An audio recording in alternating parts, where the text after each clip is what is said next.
সবাইকে আবার নতুন ভিডিওতে স্বাগতম। ভাটের বাজার আজকে পেঁয়াজের হাট, বাজার শেষ। আর কি পেঁয়াজ কেমন কি কিনা হয়েছে জানিয়ে দিচ্ছি। আজকে পেঁয়াজের দাম সামনে যে দেখতেছেন এই সুখসাগর আর এই দেশি পেঁয়াজ, দেশি। আজকে আমরা একজনের সাথে কথা বলি, দেখি কোন জিনিস পেঁয়াজ কত গেছে আজকে সর্বোচ্চ? 1500 সর্বোচ্চ। আর সুখসাগর 1415।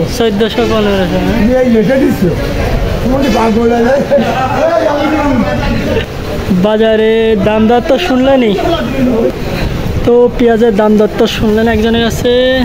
দাম দর আজকে এরকমই গেছে পেঁয়াজের। সুখসাগর এবং পেঁয়াজ কিন্তু বাজারে প্রচুর হয়েছে, দেখছেন।